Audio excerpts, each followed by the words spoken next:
Warning: this video, through talking about a fictional character, does discuss depression and suicidal ideation and attempts. If you are not in the right space for this, please feel free to skip this video or come back at another time. First, I talked about OCD in Scrubs. Now, with some very patient support from those in my comments section, I want to cover a recurring side character whose mental health was treated as more of a joke. Let's cover representation of depression, self-esteem, and more with Ted Buckland.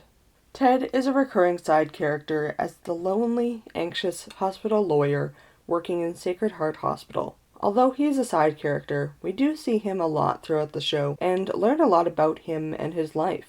Let's dive in more about that with Dr. Kelso. Dr. Kelso is quite mean towards Ted. In general, Ted seems especially anxious around the head doctors like Dr. Kelso and Dr. Cox. However, he does stand up to them on rare occasions. God, that felt good. Often his attempts to stand up to authority are either not taken seriously, like when Dr. Kelso calls him a moron, which he is generally just accepting of. And now I'm a moron. It's obvious by season 2 that Kelso is bossing him around, and jokes at his expense are really starting to get to Ted. He even has a miserable office at the hands of Kelso, with a leaking roof and a phone that doesn't even dial out. At the idea that Kelso is dead, Ted most literally jumps for joy, cheering for the idea of not having to put up with his boss, Dr. Kelso, anymore. He has voiced his disdain for Dr. Kelso previously within the series, but I think this is the most we've seen Ted get emotional in regards to the head of medicine. Later in the episode, when it is revealed that Kelso is not in fact dead, Ted faints from the shock. It's at this point in the series where Ted's disdain for Kelso becomes more obvious by the episode. He states that he dreams about drowning Kelso, then in the next episode silently mocks Kelso when he takes over Ted's warning about doctors making mistakes in the hospital. He dreams about holding Kelso's head underwater until Kelso is gone. This is seemingly viewed as a joke within the episode, at least kind of. However, it definitely shows that Ted has much more than just embarrassment and strong disdain towards Dr. Kelso. As season 2 goes on, we see Ted become more depressed and broken down by his job. By Ted's last appearance in season 2, he reveals that his spirit has been broken by Dr. Kelso, and at the sight of Kelso being beaten up by Dr. Cox, at least a tiny bit of that stress is relieved, as he laughs at the point, crying at the sight of Dr. Cox punching Kelso in the nose, a response to Kelso's tone with Elliot. This is unfortunately not even the beginning when it comes to what Ted puts up with at the hands of Dr. Kelso. By approximately a third of the way through season 3, he literally gets treated as a dog by Kelso, but doesn't even protest this treatment. Later, we see him being disappointed at Carla's Spanish patient not saying kill someone. Again, I presume this is a reflection on his relationship with Kelso and his murderous intentions towards the boss that mistreats him. The next episode, we see more Kelso abuse by insisting that Ted's a cappella group stinks when they lose a tenor. There's so much trampling of Ted's self-esteem when it comes to Kelso. Honestly, it's its own section down the line. Honestly, Kelso is such an entitled person with no respect towards Ted or his time that Kelso asks Ted to come in on his day off in season 5 just to have Ted ask everyone to pay attention to Kelso. He's even forced to give Kelso his own food later in the season when they're at a conference. Confirmed in season 8, Kelso apparently didn't even let Ted sit down and often, always, signed paperwork on Ted's back. Now this is sort of disputed because Ted is seen sitting down throughout the season, and throughout the course of the show, but I could see it. In season 6, there's the continuous joke that he hates Kelso so much that he would murder Kelso, of course followed up by his own death. This is harked upon multiple times throughout the following seasons, with Ted even talking about killing Kelso in Hawaii during the janitor's wedding to Lady. Despite all of this murderous intent towards Kelso, he still tries, unsuccessfully, to give Kelso a power drill for his birthday. He's thwarted by the janitor. When Kelso is being forced out of his job, Ted's back to being very excitable at this prospect. He even tries to learn more and be more confident after Kelso leaves, with the help of the janitor. Overall, his relationship and attachment with Kelso is just weird. There's so much of this that is played for jokes, which makes sense in a comedy TV show from the early 2000s kind of way. It's just so unfortunate. His unhealthy relationship with Kelso continually being talked down to and about by his boss really affects Ted, and Ted knows this. Throughout the show, he's aware of the fact that his life is, as viewed by the show, pathetic. He admits it multiple times throughout the show, even early into season 8. By season 9, Kelso admits that he expected Ted to be dead in his office, with Ted admitting that that was the dream. Kelso's relationship with Ted is majorly abusive physically, but is mentally and emotionally abusive by such a landslide. He takes advantage of Ted's poor mental health and eggs him on in ways that the show expects the viewers to find funny most of the time. It's really disappointing. And again, this is the landscape of comedy throughout the early 2000s to 2010s, which sucks. Ted's mother. Another car in the haha, look, isn't Ted pathetic train that the show has chugging along steadily for jokes throughout the show is Ted's relationship with his mother. It's an ongoing joke since season 3 that Ted lives with his mother, especially after his relationship with his wife fell apart.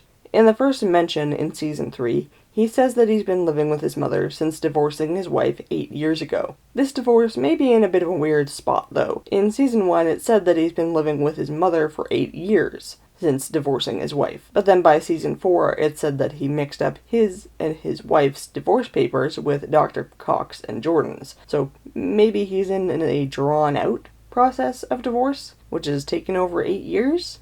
I don't know. By late season 5, apparently the home he was living in with his mother was foreclosed upon by the bank. So now, in the ever-furthering joke of, look how pathetic Ted is, he's living out of his car with his mother and his cats.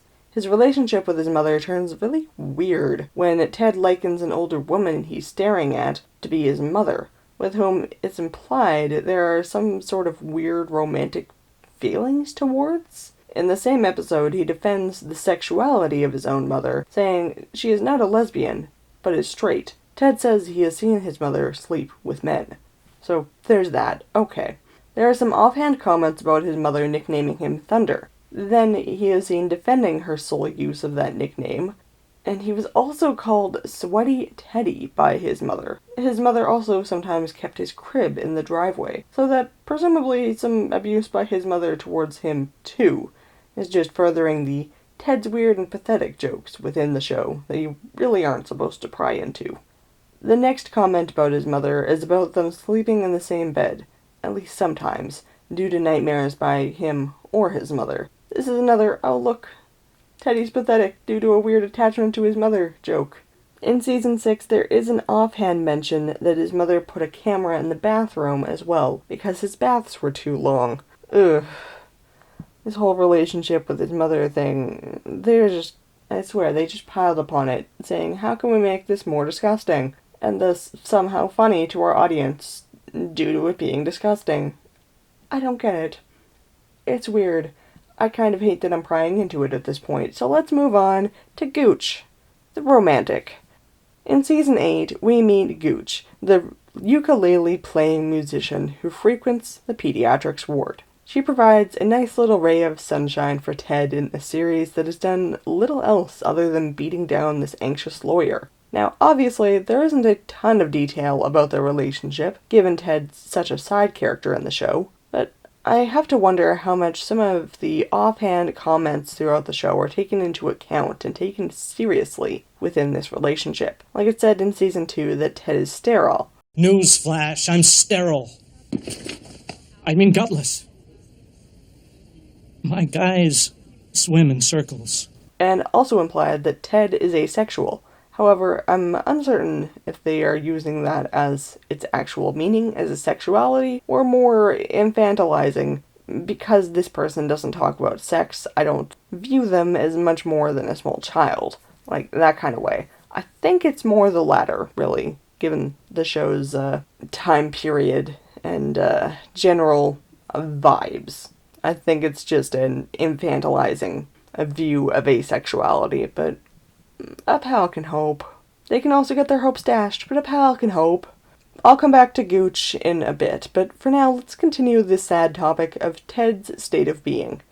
Let's talk about Ted's mental health. As unfortunate as it is, season 1 of Scrubs sets up the joke character of Ted rather well, because really, That's what Ted Buckland amounts to in the show, a sad, pathetic joke. His pathetic attempts as a lawyer in the hospital and his constant berating by hospital staff, as well as his sad state of his life outside of the hospital, is always played for a laugh for how sad Ted is in comparison with other characters in Scrubs. From his first appearance in Scrubs' first episode, Ted is seen as an anxious person. He is seen, at least for the first half of season 1, as a very anxious lawyer who is used to not being acknowledged in both his accomplishments within the hospital, as well as not being acknowledged as a person in general. He seems anxious at the mere idea of acting as the hospital's lawyer. I even noted in the third episode of the show that anxiety seems to be Ted's entire character so far. In the first season, Ted does have a lot of shows of spunk that kind of die off as Scrubs progresses. His self-esteem is generally worn down, and it's an ongoing joke that Ted's life is sad or pathetic, with him saying, "No one ever expects me to be anywhere," and offhand comments about his wife leaving him. He even has a comment about Dr. Cox ruining his wedding. However, this is never really followed up on, so like everyone else, a lot of his life seems to currently revolve around the hospital. As these attacks against his self-esteem progress, he ends up showing suicidal ideation by the end of the first season. Throughout the first half of season 2, Ted puts up with a lot of depressing things, like his office leaking and admitting his phone doesn't even dial out, which affects his productivity at work, as well as the continued beration from Dr. Cox with his name-calling and other negative comments. Ted doesn't stand up for himself, basically at all.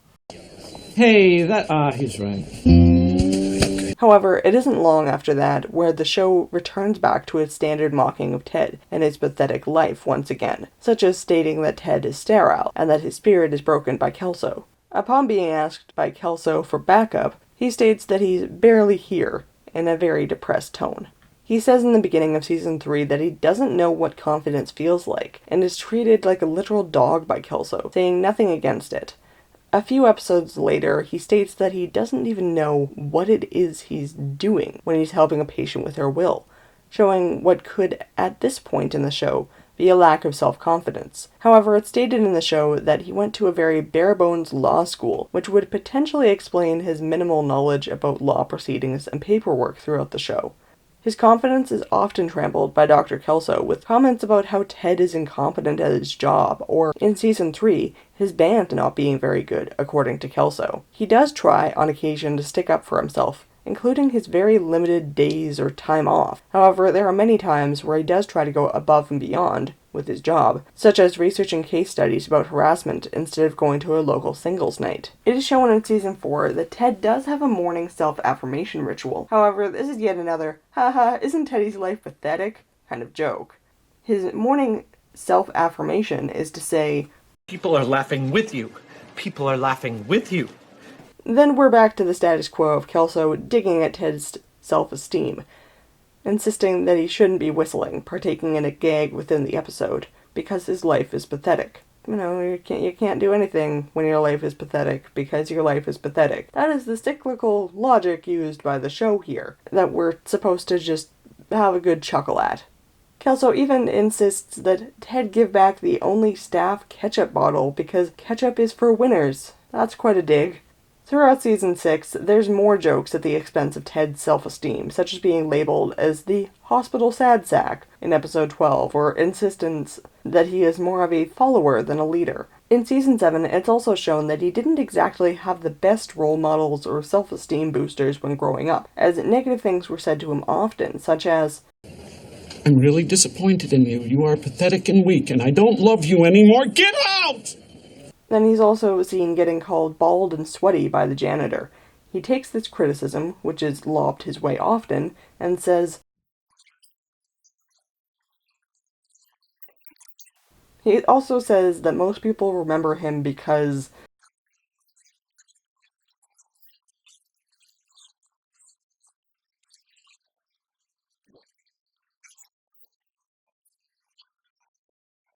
there's a little more part of the janitor's newsletter in episode 8 of season 7. He's called insignificant enough that nobody even knows that he's there. Thus, Ted can gather gossip and info.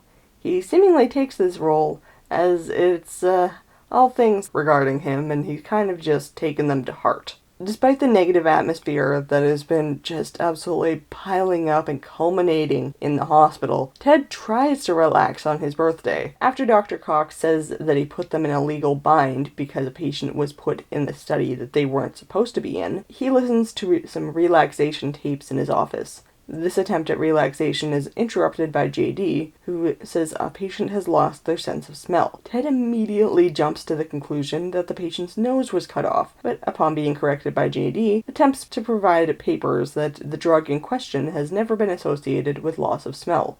So he tries to do his job, even on his birthday. Oh, even though he's treated so negatively. As JD leaves, Ted tries to speak up about it being his birthday, however, he doesn't speak loudly enough or assert himself. Teddy, I feel you, friend. Same. He ends up just sadly singing that tacked-on ending to Happy Birthday. And many more. Ted tries to rescue the day by getting himself a cupcake with a candle in it when in the cafeteria. However, he asks a very angry Kelso if he could join him, and it just kind of goes downhill from there. There is one little shining star of a hobby that Ted does indulge in within the last few episodes of the first season, and it continues on throughout the show. Singing, and in particular, his a cappella band with other hospital staff. While this isn't usually a main part of Ted's story in the show, his attempts at maintaining an a cappella group in the hospital are a nice bright spot that I really enjoyed seeing pop up throughout the show. The way that they keep shifting which kinds of songs they cover is quite fun. It's one of the few things that I think keeps Ted's mental health, I want to say afloat, but Ted's obviously struggling with keeping his head above water within the show, especially as it goes on. So I think singing in this a cappella group keeps Ted's mental health from being absolutely deep in the dumps. Now, I want to talk about some barely mentioned conditions. Throughout the show, there are various conditions Ted is said to have, which could affect his mental health and or his job, given the way he and other people discuss them. Because these are all just barely more than one-liners with the barest amount of continuity throughout the show, I'm uncertain if these are supposed to be taken seriously or if it's just one more joke within the comedy show that's due to that main joke being Ted Buckland's patheticness as a person, and this being the 2000s where these were joked about without much of a second thought. I'm uncertain how seriously these are supposed to be taken, and so I'm just putting them all in their own little section. The first thing that sticks out is a line from Season 2, Episode 21, which he states that he is sterile. My guys swim in circles. This is not something, to my understanding, that is ever really mentioned again. Just another hit on the Isn't Ted Pathetic marathon? 'Cause, infertility from someone only known for being a sad sack is obviously hilarious.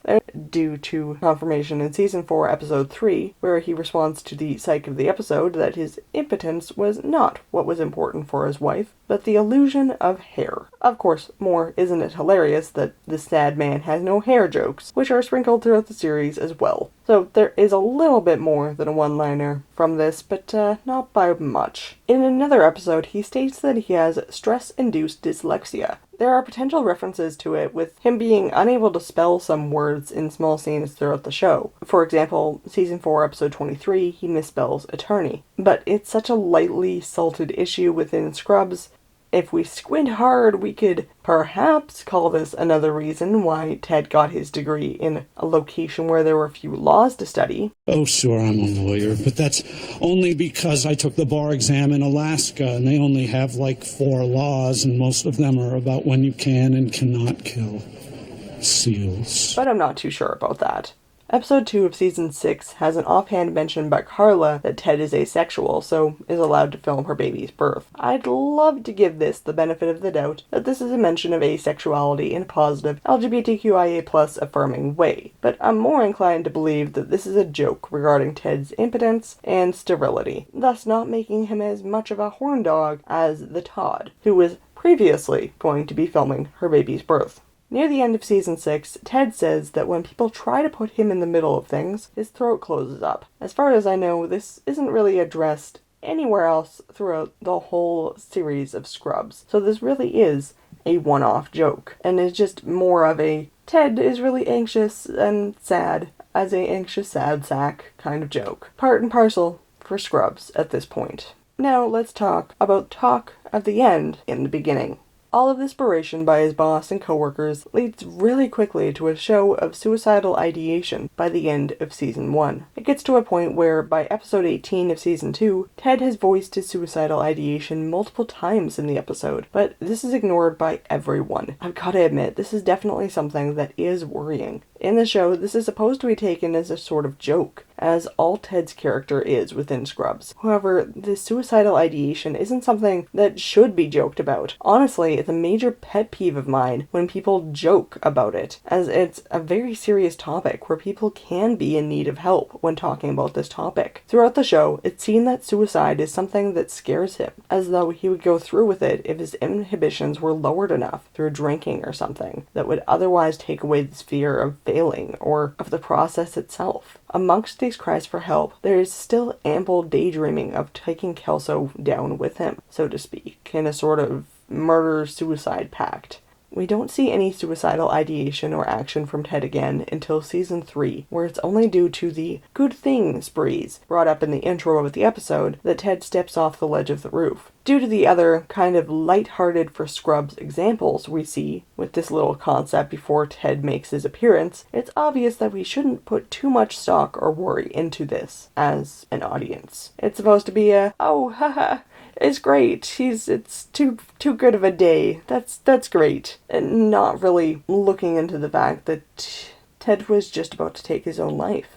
It's only a couple episodes later, during the OCD episodes of Scrubs, which you can find linked in the card and description for more details, where we see the next, I want to say hint, but it's just straight up ideation from Ted. There is implication that he's only passing the time.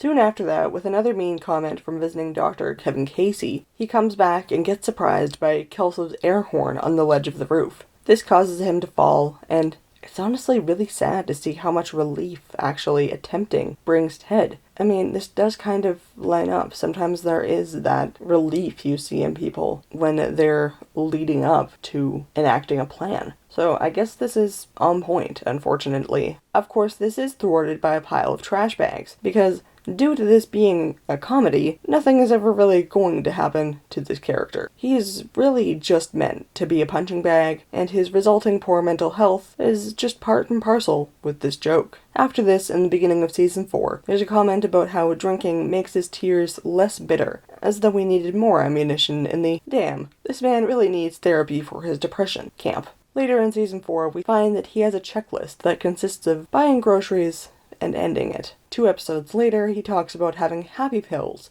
and a gun in the same desk. So, in theory, he is taking meds for his depression or maybe for his anxiety, but it doesn't seem to be helping, which sucks. In Season 6, Episode 17, amongst the other internal monologue-esque thoughts that Ted has, he thinks that he could kill Dr. Kelso and himself, but immediately after thinking that, he gets told by Kelso that whatever it is he's thinking, he won't have the guts to pull off. Even in the last episode of the show Ted appears in, after Kelso admits that he expected Ted to end up dead in his office, Ted says that that was the dream. Even in the last episode, his death wish is still standing. Now, that was a lot.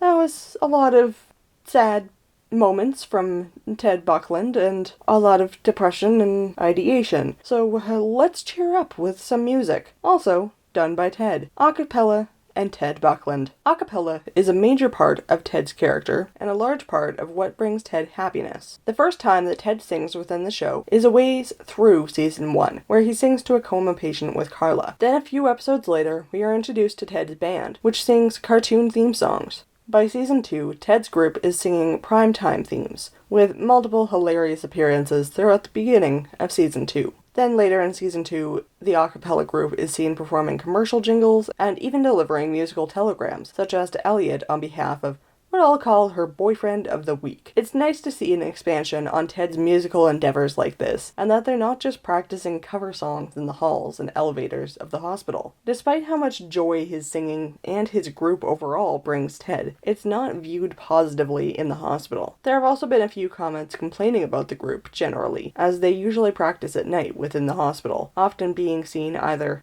by the nurse's desk or in an elevator. When one of Ted's band members leaves the band, Kelso insists that